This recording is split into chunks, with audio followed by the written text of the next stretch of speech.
प्रिय विद्यार्थियों, मैं राजा Kailash Chandra, DAV inter college Banda. मैंने आपको पिछले वीडियो में बताया था कि रैखिक समीकरण युग्म के प्रश्न किस प्रकार से हल करेंगे।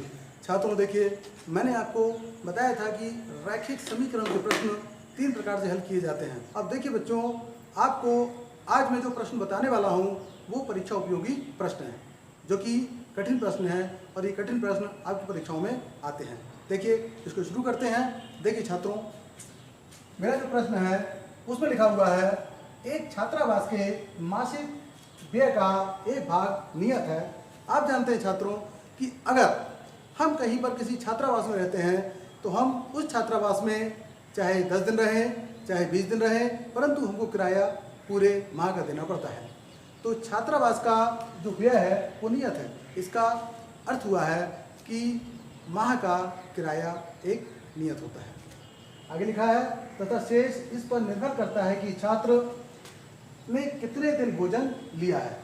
अब आप इस बात को जानते हैं कि अगर हम कहीं पर किसी छात्रावास में रह रहे हैं तो छात्रावास का हमारा किराया एक नियत राशि होती है, जबकि हमने कितने दिन भोजन किया उतने दिन का हमको अलग से पैसा देना होता है। अगर हम छात्रों 10 दिन भोजन करेंगे 10 दिन का पैसा देना होगा, और अगर हम 25 दिन भोजन करेंगे तो 25 दिन का पैसा देना होगा। देखिए इसमें क्या लिखा हुआ है। इसमें लिखा है, जब एक छात्र को, जो कि उसका नाम ए दिया है, 20 दिन भोजन करता है।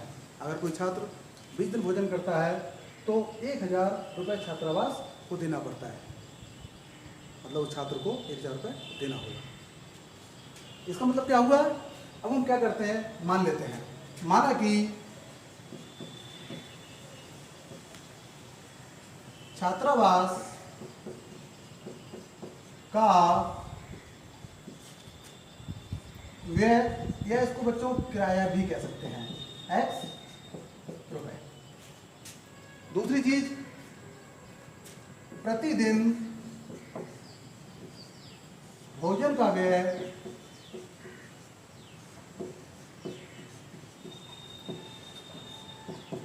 Y रुपए। अब छात्रों, भोजन का व्यय तो आप जानते हैं, जितने दिन आप भोजन करेंगे उतने दिन का पैसा आपको देना होगा। अगर आप 10 दिन भोजन करते हैं 10 दिन का पैसा देना होगा। ठीक है। अब इसमें 2 स्थितियां हैं। 2 स्थितियां कौन सी है?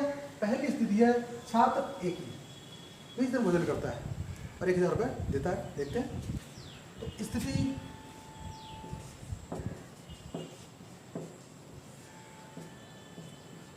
वन, क्या स्थिति 1 में है? छात्र ए के लिए, ठीक है, क्या ए के लिए उन्होंने क्या कहा है, छात्र जो है छात्रावास में रहता है, X 20 दिन भोजन करता है, तो 20 दिन भोजन किया तो उसको कुल कितने रुपए देने होते हैं? 1000 रुपये। ये हमारी समीकरण एक आ गई है। अब दूसरी शर्त क्या है? दूसरी शर्त यह है कि एक दूसरा छात्र है, उसको B से कहा गया है और कहते हैं कि उसको 26 दिन भोजन करना है, 26 दिन भोजन करता है, तो यह छात्रावास को कितने रुपए देता है? 1180 रुपये। देखिए, अब हम आ जाते हैं स्थिति सेकंड में।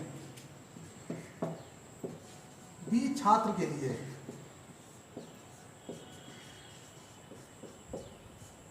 देखिए B छात्र जो है उसके लिए क्या हो जाएगा भाई, उसको रहना छात्रावास में, X रुपये तो उसको देना पड़ेगा। अब उसको कितने दिन भोजन करेगा? उसने भोजन किया 26 दिन, तो 26Y बराबर 1180 रुपये उसको देना पड़ेगा। ठीक मेरे छात्रों, आपने देखा है कि हमारी एक समीकरण और 2 समीकरण बन गई है। अब क्या करेंगे? अब हमको अगर 2 रैखिक युगपत समीकरण दिए हैं तो हमको उनको हल करके X और Y के मान निकालना पड़ता है। अब आप देखिएगा, इन दोनों समीकरण में या तो X बराबर हो या Y बराबर हो। अगर X बराबर है तो उसको घटाने पर हमारा सवाल हल हो जाता है। देखिए, अब चूंकि इसमें X हमारा बराबर है तो क्या करेंगे छात्रों? अब लिख देंगे घटाने पर। अब देखिए छात्रों, X दोनों किसमें? प्लस में है, तो यहाँ पर माइनस आ जाएगा। 20/26 ये प्लस में, तो यहाँ माइनस आ गया। यहाँ पर 1180 प्लस में है तो यहाँ पर माइनस आ गया। घटाने पर बच्चों चिन्हों को बदला जाता है। x हमारा कैंसिल हो गया, अब 26 में से 30 जाएगा, बचेगा -6y बराबर 1180 में से 1000 जाएगा तो बचेगा 180 रुपये, जो कि माइनस का माइनस माइनस कैंसिल हो गया है। 6y equal to 180। अब क्या करेंगे बच्चों, 6 का डिवाइड करेंगे 180 में तो हमारा y बराबर आ जाएगा 30 रुपीज़। ठीक है बच्चों, अब आप जानते हैं y का मतलब क्या हुआ, प्रतिदिन भोजन का व्यय। तो मेरे प्रिय छात्रों, अगर हम भोजन करते हैं एक दिन तो हमारा व्यय होता है 30 रुपये। ठीक है बच्चों, अब हम क्या करेंगे, अब y बराबर 30 आ गया ना। अब y का मान हम लोग समीकरण 1 में रखते हैं। यहाँ पर लिखते हैं y बराबर 30 समीकरण 1 में रखने पर, देखिए बच्चों y का मान 1 में रखेंगे तो समीकरण 1 देखते हैं क्या समीकरण है, x प्लस 20y बराबर 1000, x का x 20 का 20, y का मान 30 बराबर 1000। ठीक है, अब ये हमारा हो गया 600। x बराबर 1000 माइनस 600 इक्वल टू 400 रुपीज। देखिए छात्रों, x क्या था हमारे पास, x था छात्रावास का व्यय, मतलब छात्रावास जिस तरह से उन्होंने यूज़ किया है, एक महीने में छात्रावास का जो पैसा देते थे वो हमारा x है। अब देखिए छात्रों, हमारा x का मान इतना आ गया है और y का मान हमारा कितना आया था, 30 रुपये। ठीक है, तो इस तरह से अब हमने छात्रावास को छात्र कितने पैसे देते थे प्रति माह और अपने भोजन के लिए प्रतिदिन कितने पैसे खर्च करते थे, यही हमको बताना था कि भिन्न के क्वेश्चन। ठीक है, दूसरा प्रश्न आपका आता है पिता पुत्र की आयु वाले प्रश्न, और तीसरा प्रश्न आपका आता है नदी की चाल और नाव की चाल, और चौथे प्रकार का प्रश्न आता है रेलगाड़ी की चाल। समझ गए छात्रों, तो 4 प्रकार के आपके प्रश्न होते हैं, जिसमें पहले प्रकार का जो प्रश्न आता है वो प्रश्न है हमारा भिन्न वाला। तो देखिए छात्रों, इसमें लिखा क्या है, क्या लिखा है देखिएगा, इसमें लिखा है यदि एक भिन्न के अंश से, तो सबसे पहले छात्रों आपको समझना है भिन्न। आप जानते हैं भिन्न क्या होती है, भाई उसमें एक अंश होगा एक हर होगा, तभी तो भिन्न बनेगी। ठीक है ना। अच्छा, अगर भिन्न आपको माननी है तो सबसे पहले आपको मानना पड़ेगा अंश। तो हम मान लेते हैं, माना कि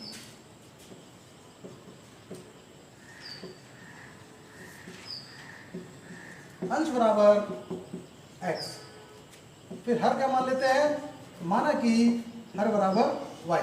देखिए बच्चों, हमने अंश और हर मान लिया है, इसके बाद में क्या करेंगे, हमारी भिन्न बन जाएगी, इसलिए हमारी भिन्न हो जाएगी, इसलिए भिन्न बराबर x अपॉन y। ठीक है छात्रों, देखिए सबसे पहली चीज क्या थी, हमको भिन्न मानना था, हमने भिन्न मान लिया। अब सेकंड चीज क्या है, अब वो कुछ शर्तें लगा रहे हैं। तो पहली शर्त क्या है, अंश से 1 घटाया जाता है तो उस भिन्न का मान 1/3 हो जाता है। ठीक है ना छात्रों, इन्होंने किसकी बात की है, सिर्फ अंश की बात की है, हर को नहीं छेड़ा है। अगर अंश को नहीं छेड़ा है तो अंश से कोई, अगर हर को नहीं छेड़ा है तो हर से हमको कोई मतलब नहीं है, अंश की बात है, अंश को ही देखेंगे। तो क्या है स्थिति पहली, स्थिति फर्स्ट, क्या स्थिति है, अंश से 1 घटाया जाता है, मतलब अंश से 1 घटा दिया, और हर हमारा जो है वैसा ही है जैसा हमारा था, बराबर 1/3 भिन्न हो जाती है। देखिए छात्रों, इतना आपको समझ में आया कि नहीं आया, मुझे लगता है समझ में आ गया आपको। ये सवाल कठिन होते जरूर हैं, लेकिन अगर आप इनको करना शुरू कर देंगे तो सवाल आपको कठिन बिल्कुल प्रतीत नहीं होंगे। तो बच्चों, हमको करना क्या है, देखिए अब हम करेंगे क्रॉस मल्टीप्लिकेशन। तो क्रॉस मल्टीप्लिकेशन में क्या हो जाएगा बच्चों, हमारा क्रॉस मल्टीप्लिकेशन में 3 का मल्टीप्लाई इधर हो जाएगा और y का मल्टीप्लाई 1 में हो जाएगा। देखिए 3 का मल्टीप्लाई हो जाएगा तो 3 का मल्टीप्लाई होकर के 3x minus 3 equal to y का 1 में हो जाएगा, तो y। अब क्या करेंगे छात्रों, हमको चर चर एक तरफ रखना होता है, अचर अचर एक तरफ। तो क्या करेंगे, ये जो चर है इसको लाएंगे बाएं पक्ष में, और अचर है इसको ले जाएंगे दाएं पक्ष में। तो देखिए क्या हो जाएगा, 3x minus y equal to minus का 3 दाएं पक्ष में जाएगा तो प्लस का 3 हो गया, समीकरण 1। देखिए बच्चों, आपको समझ में आया ना। ठीक है, अब देखिए क्या करेंगे हम लोग, अब हम लोग दूसरी स्थिति लेंगे। दूसरी स्थिति क्या है, यदि भिन्न के हर में 8 जोड़ा जाता है। भाई इसमें अंश की बात नहीं हो रही है, अब हर की बात हो रही है। अंश जैसा था वैसे ही है, हर में 8 जोड़ रहा है। देखते हैं अब क्या करेंगे हम लोग। स्थिति द्वितीय, देखिए क्या जाएगा हमारा, स्थिति सेकंड में है, हर में जोड़ रहा है। अंश में कुछ नहीं करना है, हर में हमको जोड़ना है 8 बराबर हमारा क्या आ जाएगा 1/4।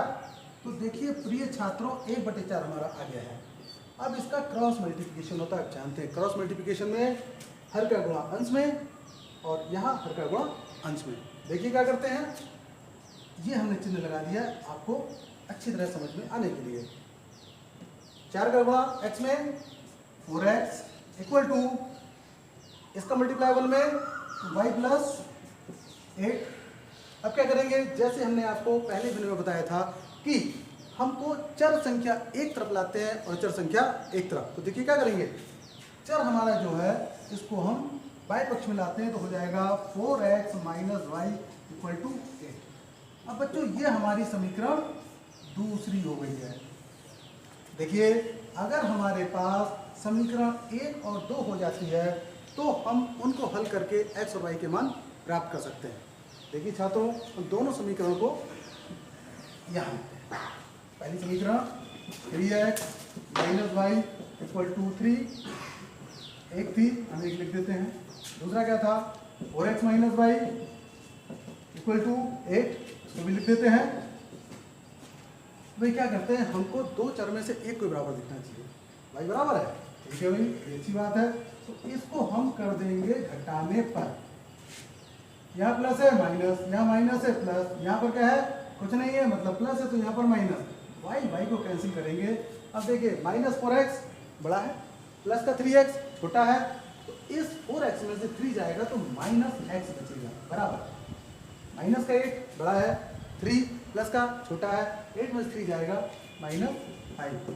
अब देखिए माइनस माइनस आप जानते हैं लेफ्ट हैंड साइड और RHS में क्या होगा, दोनों को कैंसिलेशन कर देंगे तो हमारा x बराबर आ गया है 5। अब क्या करते हैं बच्चों, x बराबर 5 तो हमारा आ गया। अब हम लोग यहाँ पर लिखते हैं x बराबर 5 समीकरण 1 में रखने पर।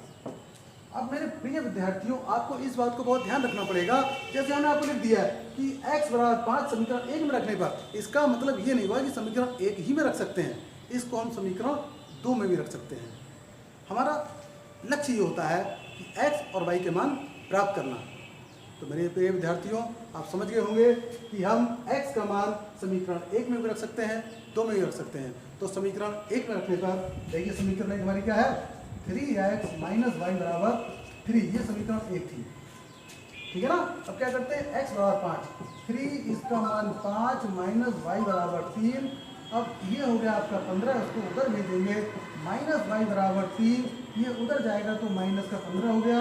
अब देखिए माइनस वाई, अब एक चीज़ आप देखिए कि माइनस का 15 है प्लस का 3, आप जानते हैं बड़ी संख्या में से छोटी संख्या घटती है, ठीक है ना।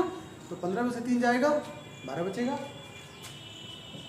और क्योंकि 15 माइनस का है तो माइनस का 12 आ जाएगा। देखिए छात्रों हमने इसको काटा, कैंसिल हो गया। अब y बराबर हमारा आ गया 12, ठीक है। अब छात्रों देखिए x बराबर हमारा क्या आ गया था 5, y बराबर आ गया हमारा 12 है। अब आप देख रहे हैं कि x हमने क्या माना था, x को हमने माना था अंश, y किसको माना था हर को, तो हमारा x y का मान आ गया है। इसलिए हम लिख देंगे कि हमारी जो भिन्न है, भिन्न छात्रों क्या होगी x बटे y थी ना हमारी, तो हम यहाँ पर कर देंगे x का मतलब 5, y का मतलब 12 है, तो हमारी जो भिन्न हो गई है वो हो गई है 5 बटे 12। तो देखिए मेरे प्रिय विद्यार्थियों इस तरह के जो कुछ कठिन प्रश्न आते हैं, अगर आप उनको समझते हैं कठिन है तो कठिन है, अगर आप मान के चलते हैं सरल है तो सरल है। अब देखिए भिन्न के सवाल आपको ऐसा लग रहा होगा कि बहुत कठिन है, लेकिन अब आपने भिन्न के सवाल को समझ लिया है तो आपको लगता होगा कि ये सवाल तो हल हुआ है, आप इसको आराम से कर सकते हैं, ठीक है ना छात्रों। की परीक्षाओं में इसी तरह के कठिन प्रश्न आते हैं। देखिए क्या लिखा है इसमें, यश ये परीक्षा में 40 अंक आए और उसे प्रत्येक सही उत्तर पर 3 अंक, और अगर वो प्रश्न गलत हो जाता है तो उस पर 1 अंक कट गए। आप जानते हैं कि कोई प्रतियोगी परीक्षाएं जब आप देते हैं तो अगर आपका प्रश्न सही होता है तो उस पर कुछ अंक मिलते हैं, और अगर प्रश्न आपका गलत होता है तो कुछ अंक काट लिए जाते हैं। यही इस प्रश्न में दिया हुआ है। तो लेखक ने क्या कहा है, लेखक ने ये कहा है कि उसको अंक मिलते हैं सही करने पर, और गलत करने पर प्रश्न को 1 अंक कट जाता है। उसके बाद भी उस व्यक्ति को कुल 40 अंक मिलते हैं। ये हमारी पहली शर्त है। और दूसरी स्थिति बच्चों क्या है? दूसरी स्थिति में यह है कि अगर सही प्रश्न पर 4 अंक मिलते हैं और अगर वही प्रश्न आपका गलत हो जाता है तो उस पर आपके 2 अंक कट जाते हैं। ठीक है। अब ये कहा गया कि आपको ये बताना है कि परीक्षा में कुल कितने प्रश्न थे। तो देखिए छात्रों, मैं आपको इस सवाल को बहुत सरल विधि से बताता हूँ। इतनी सरल विधि से बताऊंगा कि आपको इस प्रकार का कोई भी कठिन प्रश्न आएगा उसको भी आप आराम से कर लेंगे। देखिएगा क्या है। अब हम क्या करेंगे, अब ये मानेंगे कि प्रश्न कुल कितने थे। मैं हमको अब इसमें मान लेते हैं, माना कि अब देखिए छात्र ने कुछ प्रश्न सही किए कुछ गलत किए, तो हम मान लेते हैं कि माना कि सही उत्तर वाले प्रश्न, भाई ऐसे प्रश्न जिनके हमने उत्तर सही लिखे हैं उनको मान लेंगे x। और फिर दूसरा क्या लिखेंगे, अब गलत उत्तर वाले प्रश्न, गलत का मतलब अशुद्ध, इसको मानेंगे y। ठीक है छात्रों। अब देखिए क्या कहा गया है। शर्त पहली, या उसको बच्चों स्थिति भी कह सकते हैं। पहली स्थिति में क्या है, पहली स्थिति में यह दिया है कि सही पर 3 गलत पर 1। तो हम क्या करते हैं, सही उत्तर वाले प्रश्नों के अंक क्या हो जाएगा बच्चों। देखिए एक प्रश्न पर 3 अंक मिलते हैं अगर प्रश्न हमारा सही होता है, और सही प्रश्न जिनकी संख्या x है। ठीक है। तो ये क्या हो जाएगा बच्चों, 3x। अगर आपने सही प्रश्न किया है तो उसमें आपको 3x नंबर मिलेगा। अब दूसरा, अगर हम गलत प्रश्न करते हैं या गलत उत्तर हमने कुछ प्रश्नों के दे दिए तो उसके अंक कितने मिलेंगे। भाई देखिए 1 अंक गलत पर मिल रहा है तो हमारा हो जाएगा सिर्फ y। गलत प्रश्न करेंगे 1 अंक कट जाएगा। देखिए अब शर्त क्या है, अब इन्होंने क्या कहा है, देखिए 3x मतलब हमको सही करने पर इतने अंक मिले हैं और कट कितने अंक गए y, परंतु अंकों का टोटल जो है 40, समीकरण 1। ठीक है बच्चों। अब क्या करेंगे, अब इन्होंने दूसरी शर्त दी है। दूसरी शर्त क्या है, उसको हम स्थिति बोल सकते हैं।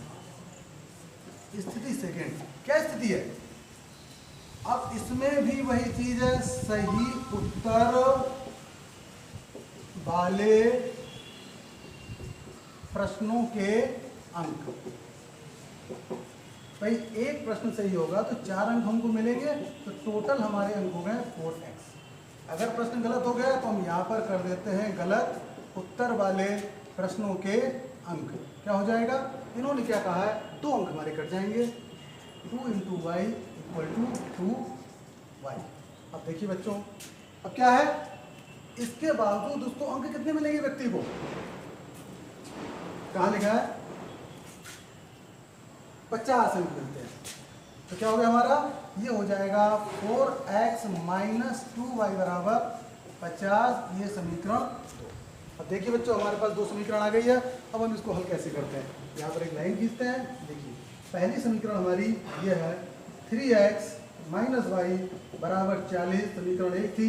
दूसरी हमारी हो जाएगी 4x - 2y बराबर कितना हो गया 50, समीकरण दूसरी। अब बच्चों देखो 2 चर में से कोई तो एक बराबर होना चाहिए। अगर एक बराबर है तो हम इसको कैंसिलेशन कर देंगे, नहीं है तो हमको बराबर करना पड़ेगा। क्या करेंगे, हम इसमें कर देते हैं 2 का गुणा। तो क्या जाएगा बच्चों, देखिए समीकरण 1 में गुणा करेंगे 2 का, x में भी होगा, y में भी होगा, 40 में भी होगा। तो हमारा हो जाएगा 3 × 2 = 6, 6x - 2y = 40 × 80, समीकरण 1 ही हमारा ये। और जो ये है 4x - 2y = 50, ये जैसा था वैसे का वैसा है। अब बच्चों देखिए y हमारा बराबर है, इसको कैंसिलेशन किया जा सकता है। क्या करेंगे, घटाने पर। क्यों किया, क्योंकि दोनों का चिन्ह एक है। अगर एक चिन्ह के रहेंगे तो जुड़ जाएंगे, इसलिए चिन्ह इसका बदला जाना चाहिए। तो माइनस और ये प्लस और ये माइनस, वाई वाई कट गया। अब 6 और 4, 6 प्लस का 4 माइनस का, तो क्या जाएगा हमारा 2x प्लस का बराबर 80 में से 50 गया 30, x बराबर करेंगे तो इसके नीचे आएगा, कट जाएगा, हमारा 15 हो गया, x का मान 15। ठीक है, अब क्या करेंगे, x का मान 15 रख देंगे समीकरण 1 में। देखिए समीकरण 1 हमारी क्या है, ये वाली है, 3x माइनस वाई बराबर 40, 3x का मान 15 माइनस वाई इक्वल टू 40, 15 दिए 45, तो 40 माइनस 45। अब क्या करेंगे, माइनस वाई, 45 में से 40 गया, माइनस का 5, ये हमने काट दिया, वाई बराबर 5 है। अब देखिए बच्चों, इसका मतलब आप समझ गए होंगे, x का मतलब 15 है। 15 का मतलब क्या हो गया, सही उत्तर वाले प्रश्न। जो ये छात्र थे इन्होंने कितने 15 प्रश्न सही किए, और गलत जो प्रश्न किए हैं वो कितने थे 5। समझ गए ना आप। तो इस प्रकार से इस सवाल को हम लोग हल कर सकते हैं। अब देखिए बच्चों, इस प्रकार के कुछ कठिन प्रश्न आएंगे, ठीक है। तथा धारा के विपरीत 2 घंटे में 4 किलोमीटर तैर सकती है। आप मेरे प्रिय छात्रों इस बात को जानते हैं कि अगर नदी बह रही है तो जिस तरफ नदी का बहाव है, अगर आप उस तरफ तैरेंगे तो जल्दी अपनी मंजिल पर पहुंच जाएंगे, और अगर इसके विपरीत धारा की दिशा आपके विपरीत है तो आपको आगे तक तैरना है, तो आपको तैरने में बड़ी समस्याएं उत्पन्न होंगी और आप बहुत जल्दी नहीं तैर पाएंगे, ठीक है ना। तो ये जो हमारा प्रश्न है ये भी इसी पर आधारित है। देखिएगा प्रश्न में क्या लिखा है कि ऋतु धारा के अनुकूल 2 घंटे में 20 किलोमीटर तैर सकती है। देखिए, अब सबसे पहले हमको मानना पड़ेगा, माना कि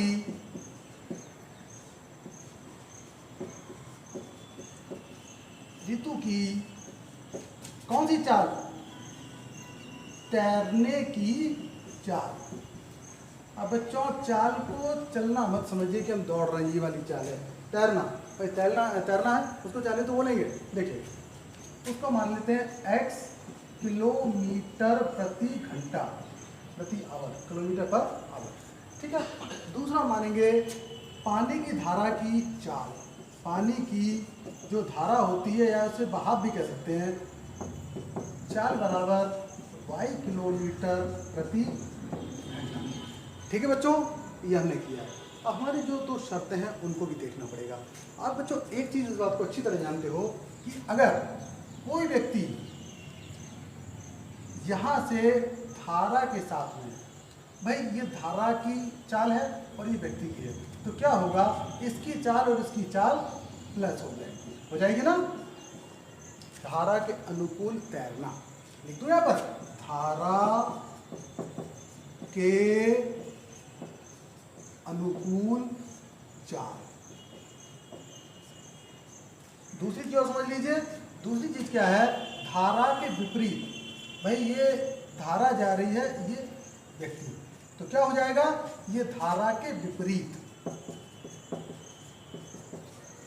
धारा के विपरीत चाल क्या हो जाएगी, x माइनस वाई, ठीक है।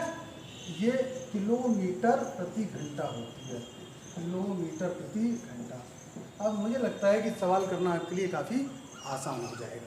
देखिए मेरे प्रिय विद्यार्थियों, अब हमारे पास पहली स्थिति क्या है। पहली स्थिति यह है, यहाँ पर लिख देते हैं स्थिति प्रथम। जो ऋतु है धारा के साथ में तैर रही है, ठीक है ना। तो आप एक सूत्र जानते हैं, चाल बराबर दूरी बटे समय, दूरी इंटू चाल बराबर समय, ठीक है। चाल बराबर, मैं यहाँ लिख देता हूँ, चाल बराबर क्योंकि होता है दूरी बटे समय। अब यहाँ या कर लो, या कर सकते हैं आप, चाल गुणे समय बराबर दूरी, ठीक है। तो पहली शर्त में हमको ये करना है, तो जो ऋतु है धारा के साथ में जा रही है,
समस्या आए तो मुझे कमेंट करके ज़रूर बताइए।